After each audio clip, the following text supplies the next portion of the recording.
예수 이름 안에만 구원과 영생이 있습니다. 예수 이름 안에만 구원과 영생이. 감사합니다. 우리는 지난주부터 우리가 들어야 할 가장 긴급한 메시지, 이 복음이 무엇인지 기독교의 가장 핵심적인 근본적인 이야기를 나누기 시작하였습니다. 그 첫 번째 이야기로 바로 우리 인간이 태어나서 누구나 가야 될 그 죽음, 그 결론인 죽음, 그 죽음 앞에서 영원한 사망이 아닌 영원한 생명을 얻고 하나님 나라에 갈 수 있는지에 관한 그런 이야기를 나눴습니다. 그 일을 위해 최소한 두 가지 물음을 드렸습니다. 나는 예수님을 진실하게 믿고 있는가? 그리고 예수님을 나의 주인으로 믿고 있는가?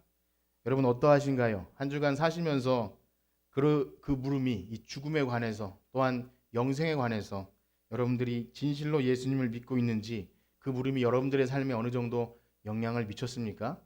그 물음이 항상 계속되고 또 고민하고 계속 그 답이 있기를 축복합니다. 이 질문 앞에 그냥 적당히 둘러대고 덮어두어서는 절대 안 됩니다. 그래서 목장 모임이 있는 것이고 또 요리 문답이 있고 그렇게 자꾸만 우리에게 그 믿음에 관한 내용을 확인하는 것입니다. 왜냐하면 인간은요 기본적으로 숨고 싶어 합니다. 그리고 답하지 않고 그냥 둘러대고 싶고 적당히 묻어두고 회피하고 싶은 마음이 저나 여러분에게나 모두 있습니다. 부부간에나 무슨 자녀간에도 그냥 문제를 회피하려 하죠. 그냥 덮어두면 될 것이라고 생각하지만 결코 그렇지 않습니다. 그래서 서로 돌아보아 사랑과 선행을 격려하는 이 귀한 공동체, 목사님이 있고 목장 리더가 있고 또 신실한 성도라면 이 자리를 결코 피하지 않습니다. 그렇습니다. 하나님께서는요 사람을 홀로 지내는 것보다 공동체로 있는 것을 더 좋게 여기셨고 그래서 우리는 혼자 신앙생활 하는 것이 아니라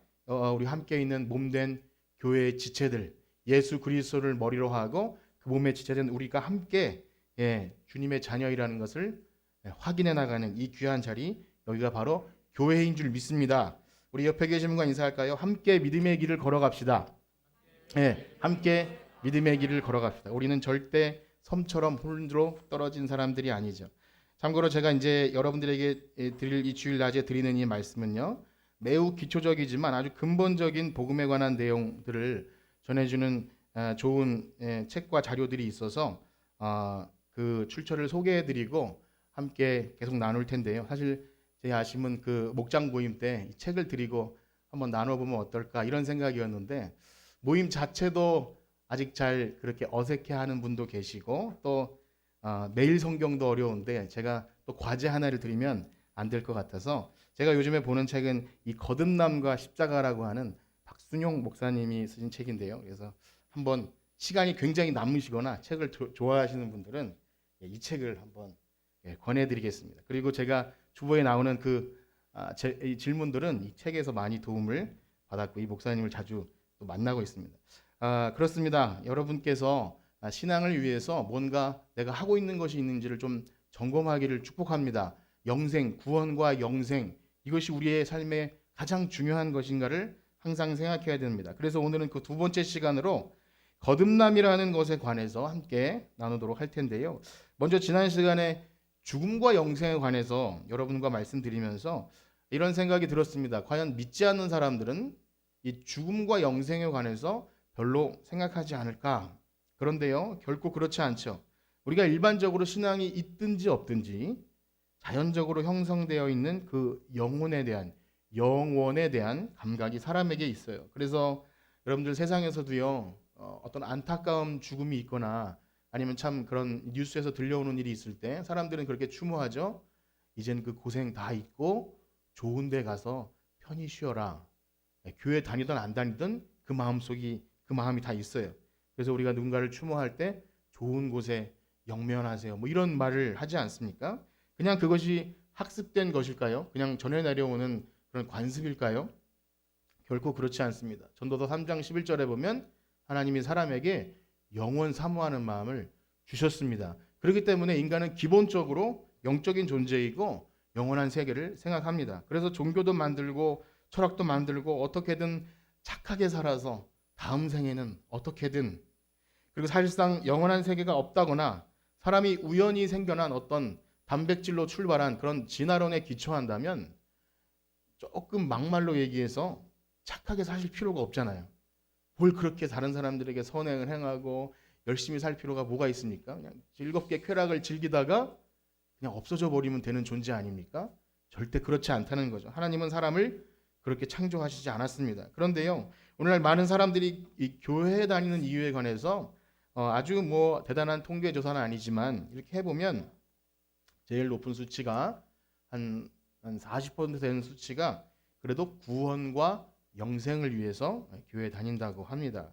그것도 점차 줄어들고 있고요. 그 다음에 수치가 무엇이냐면 마음의 평안과 위로, 마음의 평안과 위로가 거의 40% 가까이 됩니다. 그리고 그 다음에 한 15%가 가족의 권유, 가정의 평화를 위해서, 또 한 7, 8%가 뭐냐면 건강, 재물, 성공들, 축복을 위해서 다닙니다. 그리고 한 1, 2%는 그냥 친목, 도모, 굉장히 교회가 즐거운 사람이 있나 봐요. 제가 이 수치를 말씀드리는 이유는 뭐 이 통계를 말하고자 함이 아니라 구원과 영생이 대부분은 아니라는 거죠. 그것도 참 깜짝 놀란 사실이에요. 구원과 영생이 아니어도 교회 다닐 이유가 있는 것이고, 그렇기 때문에 어찌 보면 이런 좀 어려운 시기에는 이렇게 썰물 빠지듯이 나갈 수도 있지 않을까, 이런 생각이 듭니다. 그런데 내가 이렇게 교회 다니고 신앙생활을 하는 이유가 구원과 영생이라고 생각하는 분들조차도 그러면 어떻게 내가 구원을 얻고 영생을 얻는지에 관해서 잘 모르는 경우가 굉장히 많고요. 또 그것에 대해서 내가 그렇게 열심히 알아야 되는가 라는 그런 필요성도 느끼지 못한다고 합니다. 복음을 제대로 알지 못하고 막연하게 종교적인 열심을 내는 것, 그리고 선을 행하고 나쁜 짓 하지 않고 좋은 어떤 종교인으로 사는 것, 그 정도에서 또 교회 나와서 어느 정도 행위로 인정받으면 괜찮은 신자이다, 그 정도면 될 것 같다고 착각을 합니다. 또 한편으로는요, 복음의 내용을 알아도 실제로 그렇다면 그 복음의 능력이 우리 삶에 나타내져야 된다는 것조차도 또 모를 수도 있어요. 그래서 단지 예수 믿으면 천국 간다 하는 티켓을 얻었다고 정도로 생각하고 만족하는 경우도 있다는 겁니다. 물론 그만큼만 돼도 굉장할 거예요. 여러분, 그러면 어떻습니까? 여러분들은 어떻게 생각하시나요? 구원과 영생을 얻기 위해서 우리는 무엇을 해야 합니까? 우리는 어떻게 해야 되죠? 사실상 이 질문은 잘못된 거예요. 우리는 할 수 있는 일이 아무것도 없습니다. 그게 오늘의 핵심이에요. 사실은 우리가 할 수 있는 일이 아무것도 없는 것이 복음입니다. 그래서 오늘날 어느 날 어느 청년이, 부자 청년이 예수님을 찾아오지 않습니까? 그래서 하는 말이 이거였어요. 선생님, 내가 영생을 얻으려면 무엇을 해야 합니까? 그때 말씀드렸죠? 그 질문 자체가 이미 틀린 거라고. 예수님은 그 청년을 굉장히 불쌍히 여기셨어요. 사람은 영생을 위해서 할 수 있는 일이 아무것도 없습니다. 그렇습니다. 인간의 상태는 이미 죄와 허물로 완전히 죽은 상태입니다. 그래서 선을 행할 능력도 없고 하나님의 의로움에, 그 요구에 만족시킬 수 있는 그런 능력도 없습니다. 그러니 아무리 애쓰고 노력해도 착한 일 많이 하고 종교적 열심을 내고 예배를 드리고 어떻게든 해도 우리가 구원을 위해서 한 발자국조차, 아니면 한 숟가락조차 더할 수 있는 것이 아무것도 없는 것, 철저한 죄인임을 자각하는 것, 그것이 사실은 구원과 영생을 얻는 첫 번째 단계라는 것입니다. 그러면 그것을 깨닫는 그 일은 어떻게 일어납니까? 우리가 오늘 성경 읽은 이 본문이 밤중에 예수님을 찾아온 그 니고데모, 그 이야기가 아주 명확하게 그 이야기를 해주고 있습니다. 우리 요한복음 3장 1절과 2절을 다시 한번 읽어보겠습니다. 시작. 그런데 바리새인 중에 니고데모라 하는 사람이 있으니 유대인의 지도자라. 그가 밤에 예수께 와서 이르되 라피여, 우리가 당신은 하나님께로부터 오신 선생인 줄 아나이다. 하나님이 함께 하시지 아니하시면 당신이 행하시는 이 표적을 아무도 할 수 없음이니. 아멘. 1절의 말씀이 그런데로 시작하죠. 그런데 우리가 요한복음을 전에 다 했지만 전에 무슨 일이 있었길래 그런데로 시작할지 보면은 예수님이 굉장히 놀라운 표적을 많이 행하셨는데 사람들은 그 표적만 보고 예수님을 따랐어요. 그때 예수님께서 저 사람들의 믿음을, 자기를 의탁하지 않았다, 저 사람들의 믿음을 신뢰하지 않았다, 그렇게 나오죠. 즉 진실한 믿음이 아닌 어떤 깜짝 놀랄 만한 것, 혹은 우리들의 육신의 문제를 잠깐 해결해 줄 만한 것을 가지고 주님을 따랐던 그 믿음을 예수님은 인정해 주지 씁니다. 그런데 여기서 말씀드린 대로 3장 1절에 그런데라고 시작하는 것은 그 중에서 어떤 바리새인 유대인 지도자가 예수님을 찾아왔다는 거죠. 그러니 아마 그 속에는 다른 사람과는 좀 다른 어떤 믿음에 관한 가능성, 영생에 관한 갈망이 있었을 것이라고 추측이 됩니다. 그러나 그가 예수님께 찾아와서도 직접적으로 영생에 관해서 이야기를 시작하지 못합니다. 그냥 좀 빙빙 돌리면서 예수님을 막 칭찬해요. 당신은 참 하나님이 보내신 사람이 맞는 것 같다고. 그렇게 하면서 뭔가 이야기를 꺼내죠. 이렇게 미사역으로 시작하는 것은 당시에 유대인들이 어떤 큰 토론을 할 때 나도 좀 알고 있는데 당신이 어떤지를 이렇게 그 사람의 지식을 평가하기 위해서 이렇게 칭찬부터 시작하는 것이 그 사람들의 문화였고, 결국엔 나중에는 아주 대단한 그 언변으로 상대방을 이기는 것을 목표로 하고 있습니다. 즉 이런 거죠. 나도 좀 유명한 율법 학자고 하나님도 잘 알고 선도 많이 행하고 존경받는 사람인데 다른 사람을 당신을 다 무시해도 나는 그래도 젠틀하게 당신과 좀 대화를 하러 왔습니다. 이렇게 찾아왔죠. 알만한 분들은 아시겠지만 여러분, 성경의 바리새인, 율법학자 이런 종교 지도자들은요 결코 예수님께 호의적이지 않았어요. 결국 이 사람들이 예수님을 잡아서 재판에 넘기고 사형 판결을 받게 하는 사람들이기 때문에 그래도 이 니고데모는 열린 마음인 거죠. 파격적인 행보라고 할 수 있을 것입니다. 자, 그렇다면 예수님께서 이렇게 용기를 내서 찾아왔다면 니고데모에게 어떻게 하셔야 됩니까? 좀 칭찬도 해주시고, 아 그래 대단하다. 아마 니고데모가 나이가 훨씬 많았을 거예요. 예수님이 30대였다면 니고데모는 당시 산헤드린 공의의 어떤 지도자이기 때문에 뭐 50도 넘지 않았겠습니까? 그런데 그에 대해서 막 칭찬해주고 어떻게 여기까지 오셨냐고, 이렇게 대단하신 분이 그래도 뭔가 나에게 묻고자 한다면 이렇게 관계도 형성하고 그래야 하지 않습니까? 근데 예수님이 어떻게 대답하시나요? 우리 3장 3절 말씀 함께 읽어보겠습니다. 시작. 예수께서 대답하여 이르시되 진실로 진실로 내게 이르노니 사람이 거듭나지 아니하면 하나님의 나라를. 아멘. 여러분, 이렇게 말씀을 읽으셨지만 사실 이 대화는 굉장히 부자연스러운 대화죠. 니고데모는 아직 용건도 말하지 않았어요. 그저 인사 정도 했을 뿐입니다. 근데 예수님께서 그의 물음과는 또 어떤 내용과는 아무런 상관없이 그냥 말씀하시는 거죠. 왜냐하면 자신은 사실 하나님의 나라에 들어갈 것이라는 것을 그냥 그렇게 알고 있었어요. 물론 미심쩍을지 몰라더라도 자신이 행하는 선과 율법 지킴 그런 것이 나는 당연히 하나님 나라에 들어갈 것이다. 그러니 그것에 관해 묻지 않을 수도 있습니다. 그러나 예수님은 그가 하고자 하는 대화, 뭐 종교적인 열심, 율법, 하나님의 뜻 이런 것을 이야기하기 이전에 가장 필요한 것을 마치 돌직구를 날리듯이 어떻게 말씀하시나요? 사람이 거듭나지 아니하면 하나님 나라를 볼 수 없다.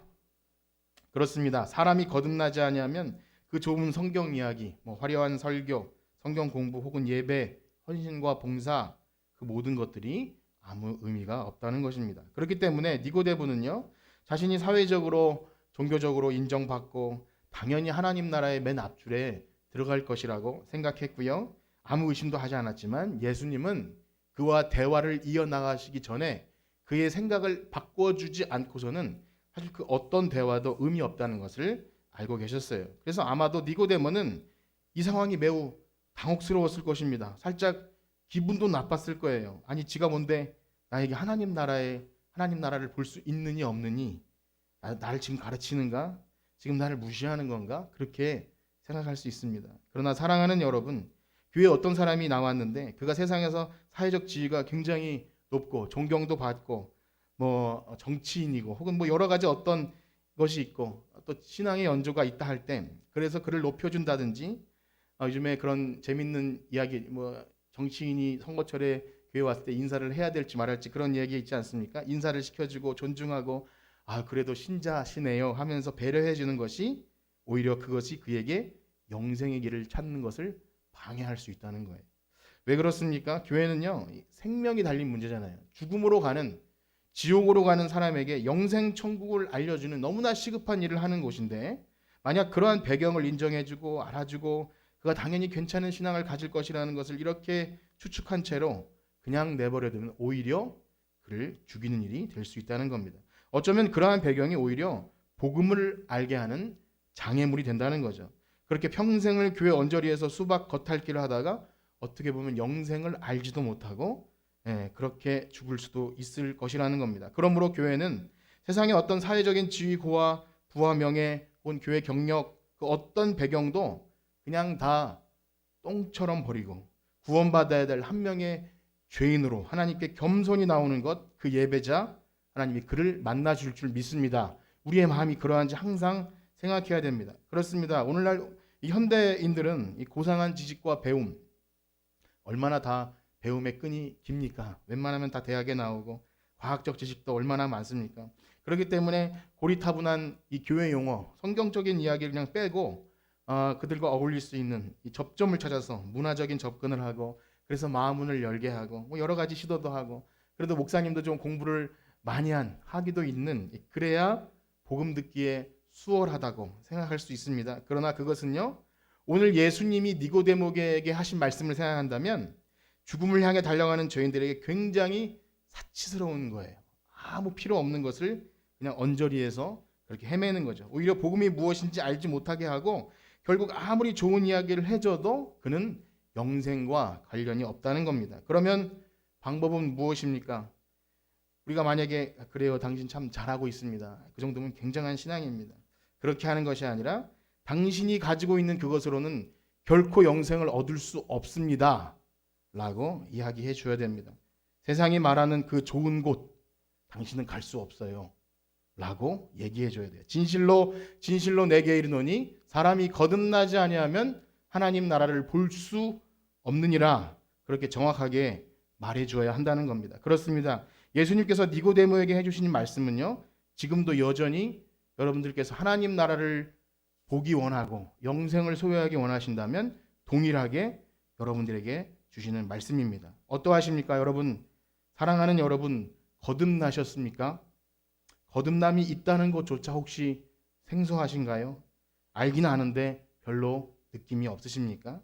그래서 니고데모도 사실 예수님이 거듭남에 대해서 말씀하실 때 어떻게 반응하죠? 우리 4절 말씀 한번 읽어보겠습니다.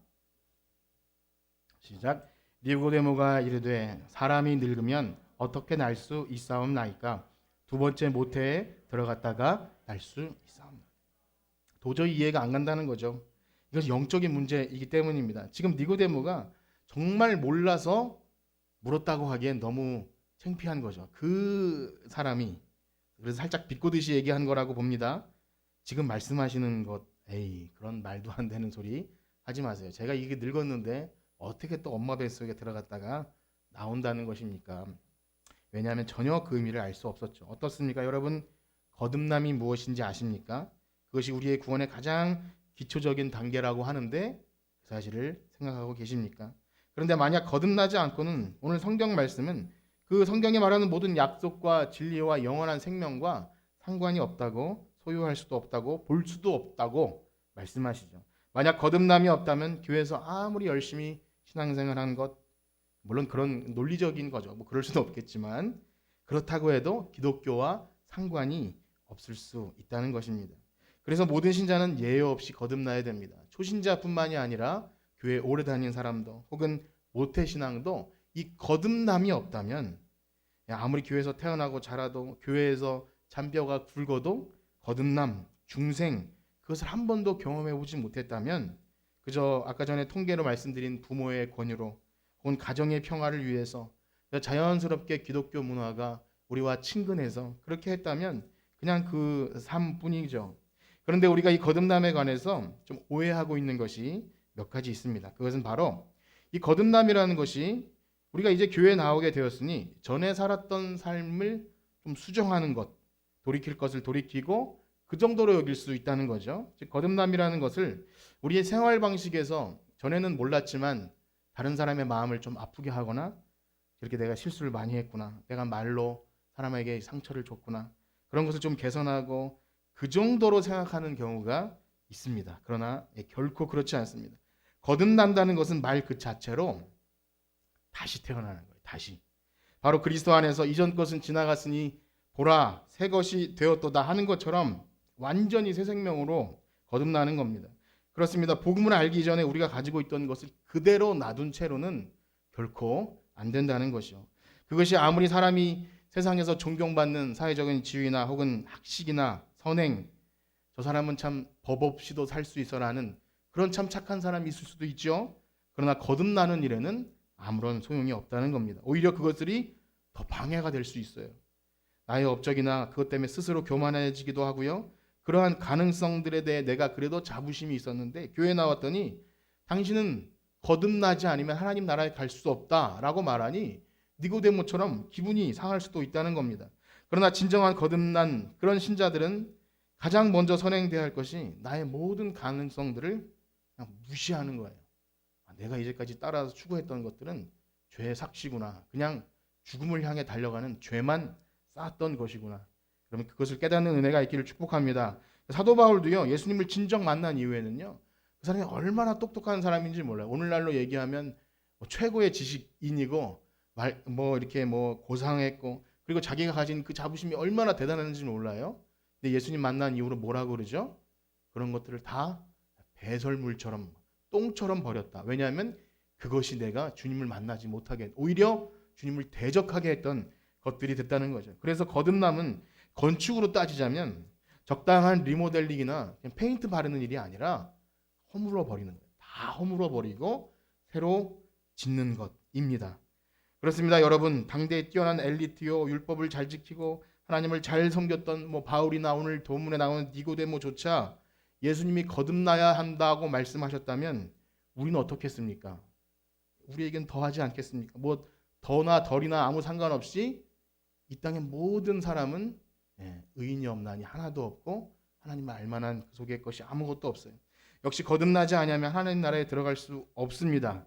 저는 성경이 말하고 있는 주님의 말씀을 이야기하는 거예요. 여러분들에게 이런 말씀 드리는 것이 인간적으로는 죄송하지만 거듭나지 아니하면 하나님 나라에 들어갈 수 없습니다. 우리 가운데도 니고데모만큼 아닐지라도 성경의 지식이 있을 수 있어요. 기독교 전통의 집안에 그래도 예배에 빠지지 않고 헌금 생활도 잘 하실 수도 있습니다. 저는 그런 어떤 외적인 것으로도 성도님은 거듭나셨네요라고 감히 말씀드릴 수가 없어요.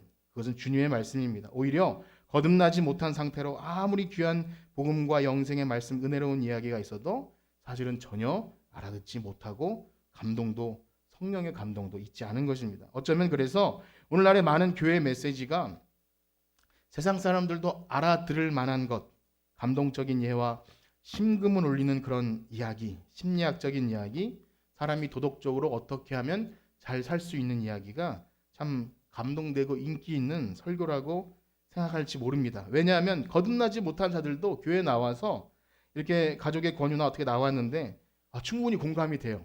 마음의 위안도 되고 목사가 틀릴만 하진 않네. 그러면서 돌아갈 수 있어요. 그냥 내가 거듭나야 한다는 사실도 모르고 집에 편안하게 돌아갈 수도 있습니다. 다음 주에도 나올 수 있고 종교인이 될 수 있겠지만 거듭난다는 사실을 알지 못하고 갔다면 사실은 우물에 왔다가 우물도 못 먹고 가는 거죠. 그러나 사랑하는 여러분 어떠하십니까? 여러분 가운데 정말 거듭남의 은혜가 있으십니까? 우리가 교회 다니는 횟수는 중요하지 않습니다. 정말 하나님의 은혜가 무엇인지, 우리가 하나님 백성이 되었다고 하는 그 영광스러운 것, 예수 그리스도께서 나를 위해 십자가에 달려 돌아가셨다는 그 복음이 나를 죄로부터 해방하고 이제 내가 나의 인생을 완전히 바꿔놓아서 내가 거기에 목숨을 걸어도 좋다고 하는 것이 이 복음입니까? 만약 그렇지 않다면 그가 누구였든지 간에 그는 거듭나야 합니다.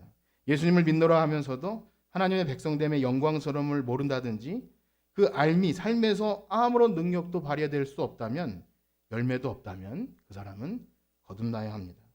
그러면 어떻게 거듭날 수 있을까요? 오늘 서두에 말씀드린 바와 같이 우리 자신에게선 아무것도 할 수 없다는 것을 철저히 자백하는 것이 첫 번째입니다. 어찌 보면 그렇게 아무것도 할 수 없다는 것을 얘기해야 되기 때문에 설교자들이, 목사님들이 그것이 좀 무책임하게 느껴져서 무언가 방법을 주려고 할지 몰라요. 새벽 기도를 열심히 나오세요. 헌금을 제대로 하세요. 인간적인 행위를 요구하고 주일날 절대 빠지지 마시고 그것을 요구할지도 몰라요. 물론 그것이 잘못됐다는 것이 아닙니다. 그러나 거듭남의 비밀을 알지 못하고 아무리 인간적인 선행을 해도 결코 하나님 나라를 볼 수 없어요. 먼저 우리가 할 수 있는 것이 아무것도 할 수 없다는 걸 자백하고 인정하는 것, 그것이 십자가의 복음의 첫 번째인 줄 믿습니다. 그러나 만약 여러분들이 이 죽음과 영생, 그 영생을 위해서 오늘 예수님이 거듭나야 한다는 말씀을 들으셨을 때, 나 거듭나야 돼 라고 마음에 시작되셨다면 여러분 구원의 길로 시작된 것을 믿으시길 축복합니다. 그렇습니다. 우리 개혁교회는요, 구원에 관해서 교리적인 접근을 하자면 복잡합니다. 소명, 중생, 회개, 수임, 신앙, 칭의, 입양, 성화, 성도의 견인, 영화 9단계로 나누기도 하는데 그 모든 항목들은 논리적으로만 구분해 놓았을 뿐 엄격하거나 순서적으로 일어나는 일은 아니라고 보죠. 그렇게 기계적인 적용이 아니라 지금 여러분들에게 성경대로 말씀드리면 거듭남이 구원의 첫 번째 단계입니다. 그러면 우리는 할 수 없지만 도대체 그 거듭남은 어떻게 일어날 수 있습니까? 우리 5절부터 8절까지 읽어보겠습니다. 5절부터 8절입니다. 시작. 예수께서 대답하시되 진실로 진실로 내게 이르노니 사람이 물과 성령으로 나지 아니하면 하나님의 나라에 들어갈 수 없느니라. 육으로 난 것은 육이요 영으로 난 것은 영이니 내가 내게 거듭나야 하겠다 하는 말을 놀랍게 여기지 말라. 바람이 임의로 불매 내가 그 소리를 들어도 어디서 와서 어디로 가는지 알지 못하나니 성령으로 난 사람은 다 그러하. 아멘. 우리는 할 수 없지만 성령의 능력으로만 가능한 줄 믿습니다. 우리는 지난주에 이 누가복음을 통해서 기도에 관한 말씀을 들었는데요. 그 핵심적인 내용은 바로 우리 아버지 되신 하나님께 뻔뻔하게 구하라는 거예요. 그 아버지 하나님이 우리 아버지라면 뻔뻔하게 구하는데 결론은 그거였죠. 그 하나님 아버지께서 우리에게 좋은 것을 주시는데 그 좋은 것이 무엇이라고 말씀하십니까? 우리 누가복음 11장 13절 화면을 보시면서 한번 같이 읽어보겠습니다. 누가복음 11장 13절 시작. 너희가 악할지라도 좋은 것을 자식에게 줄 알거든 하물며 너희 하늘 아버지께서 구하는 자에게 성령을 섭지 않겠느냐. 아멘. 여러분 성령 안에서 이 복된 것이 다 있는 줄 믿습니다. 그렇습니다. 물과 성령으로 거듭난다는 것은요 바로 하나님의 말씀과 이 성령의 능력으로만 되는 것입니다. 그렇기 때문에 우리가 거듭나기 위해서 아무것도 할 수 있는 것이 없다 할지라도 그 필요성을 간절하게 느끼고 물론 그 마음 주시는 것도 하나님이시죠. 그래서 이 구원을 논리적으로 따지기가 굉장히 어려운 것이지만 우리에게 마음에 소원을 두고 행하게 하시는 그 하나님이 마음을 주시면 시작인 거예요. 여러분 그것을 절대 놓치시면 안 됩니다. 말씀을 보시고 과연 나는 어떻게 영생을 얻을 수 있는가를 내가 할 수 있는 건 아무것도 없지만 삼위 하나님께서 우리를 위해서 행하신 일이 무엇일까? 성경을 통해서 그것을 발견할 때 이미 마음에 감동이 시작되고 예수님이 부활하신 예수님의 제자들에게 그 이사야와 또 시편에 있는 모든 것들을 가르쳐 주실 때 우리 마음이 뜨겁지 아니하였느냐 하는 역사가 일어날 줄 믿습니다. 이렇게 구하라 찾으라 두드리라 하는 것은 그것을 구하라는 거예요. 하나님과 겸손하게 나가서 구할 때 성령을 선물로 주실 줄 믿습니다. 그래서 야고보서에서도요 온갖 좋은 은사와 온전한 선물이 다 위로부터 빛들의 아버지께로부터 온다고 그렇게 말씀하세요. 사랑하는 여러분 혹시 나는 당연히 거듭났는데 왜 이 초보적인 이야기를 들어야 하나 생각하시는 분들이 계실 수도 있어요. 그러나 여러분 거듭남을 포함한 성경에 말하는 구원의 모든 것은요 어떤 단계를 지나면 끝나는 그런 레벨 아이들 게임할 때 레벨이 올라가면 만렙이 되는 그런 게 아닙니다. 항상 현재 진행형이에요. 그래서 앞에 있는 것을 잡으려고 쫓아가면서 날마다 구원을 이루어가는데요. 내가 이미 다 이루었다고 생각하는 그 순간 잘못된 겁니다. 나는 다시 거듭나야 되고 요한복음에 등장하는 이 니고데모에 관한 말씀은 난 옛날 얘기야 라고 치부하면 절대 안 되는 것이고 전도하는 사람들에게만 들려줘야 할 메시지가 아닙니다. 간절히 바라기는요. 오늘 우리의 이 구원의 첫 단계인 거듭남 이것이 우리 안에 날마다 확인되길 축복합니다. 그것이 그리고 열매로 드러나고 그렇게 우리가 받은 귀한 구원을 두렵고 떨림으로 이루어 나가시는 믿음의 여러분 되시기를 간절히 축복합니다. 기도하겠습니다. 사랑하는 하나님 감사합니다. 우리 안에 하나님이 주시는 거듭남의 은총이 있는지 이 시간 다시 한번 진지하게 우리 자신을 살펴봅니다. 사람이 거듭나지 아니하면 하나님 나라를 볼 수 없다고 하였는데 하나님 우리에게도 거듭남의 은총을 허락하여 주시옵소서. 그리고 거듭남의 확신으로 구원의 은총과 영생의 신비와 하나님의 백성이 되었다는 그 영광스러움이 내 안에 확실히 깨달아지고 우리 신앙의 모습의 열매로 드러나게 하여 주시옵소서. 우리 자신이 가지고 있던 모든 가능성과 교만함과 세상의 헛된 지식을 버리고 오직 성령의 은혜를 구하오니 주님 우리에게 거듭남을 허락하여 주시옵소서. 우리를 구원하신 예수님의 이름으로 기도드립니다. 아멘.